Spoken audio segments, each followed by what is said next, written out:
So మీరైతే conclude చేస్తారు that politicians politics లో ఉన్నారంటే అందరికంటే తెలివైన వాళ్ళే ఉంటారు అక్కడ అని. 100%.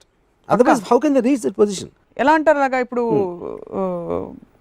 డబ్బులు పెట్టుకుని చాలా మంది అంటే డబ్బును యూజ్ చేయడం కూడా తెలివి కావాలంటారు. ఎవ్రీథింగ్.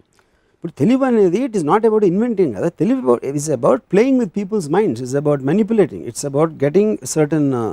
ఇప్పుడు నేను చాలాసార్లు ఏమంటాం, పాలిటీషియన్ నాకు ఓటే. పాలిటీషియన్ బై డెఫినేషన్ ఏంటి, he is working for the welfare of the people. Public కోసం సర్వ్ చేయడానికి పబ్లిక్ సర్వెంట్గా వచ్చాడు. అవును. నువ్వు ఫేవర్ చేయడానికి వచ్చి వాళ్ళని అడుక్కోవడం ఏంటి అసలు? ఫస్ట్ ఆఫ్ ఆల్ నాకు నేను వచ్చి నీకు దానం అయిపోతున్నా, నా తెలివో లేకపోతే నా శ్రమో నా డబ్బులో నా ఏదో నా position. If I'm doing you favour I should demand, please అమ్మ ఓటే అమ్మ నేను బాగా చూసుకుంటానంటే ద వెరీ ఫ్యాక్ట్ అడుక్కుంటున్నాం అంటే there is the agenda is loss for me. So అయితే ఏ పాలిటిషియన్ మీద మీకు ఎప్పుడు నమ్మకం కుదరలే? నమ్మకం క్వశ్చన్ కాదు, I respect politician more than the people, that's what I'm saying. ఎందుకంటే వాళ్ళు ఒక డెమోక్రటిక్ ప్రాసెస్లో ఒక ఫ్యూడలిస్ట్ రాజు పెట్టి ఓటు అయిపోతే నరికేస్తాను అంటాడు ఒక డిక్టేటర్, లేకపోతే నేను చెప్పింది చేయకపోతే నరికేస్తాను అంటాడు.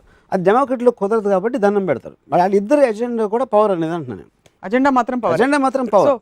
The means of how your asking for that power to be granted differs between feudalism or dictatorship or democracy.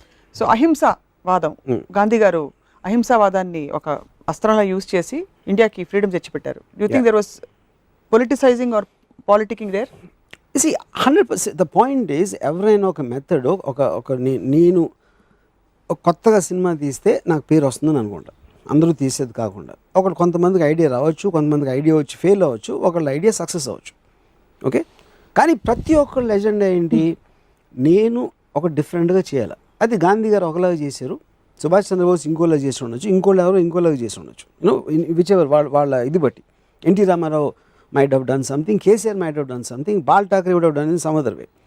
Each of those leaders will have their own viewpoints. So our viewpoints లో ఒక particular ఆస్పెక్ట్లో కానీ అందరి common thing ఏంటి, నేను ప్రజల్ని ఇలా తీసుకురావాలి, నా దేశం, నా రాష్ట్రం, నా city, what ever there individual agenda. Same చోట వాళ్ళతో పాటు ఇంకో 10 మంది ఉంటారు, వాళ్ళు కూడా అదే పొజిషన్ కావాలి, వాళ్ళు కూడా అదే ఎజెండా చెప్తారు, కానీ వాళ్ళిద్దరు ఒపీనియన్స్ డిఫర్ అవుతాయి. అప్పుడు కామన్ పీపుల్ ఏం చేస్తారు, వాళ్ళిద్దరిలో మాట్లాడిన దాంట్లో ఎవరు బెటర్గా మాట్లాడుతున్నాడో, ఎవరు కరిష్మా బెటర్గా ఉందో, ఎవరికి డైనమిక్ పర్సనాలిటీ ఉందో దాని వాళ్ళు సేవ్ అవుతారు. అంతేగాని they will never consciously understand 20 point formula అని ఇందిరాగాంధీ పెడితే 20 పాయింట్స్ ఎవరు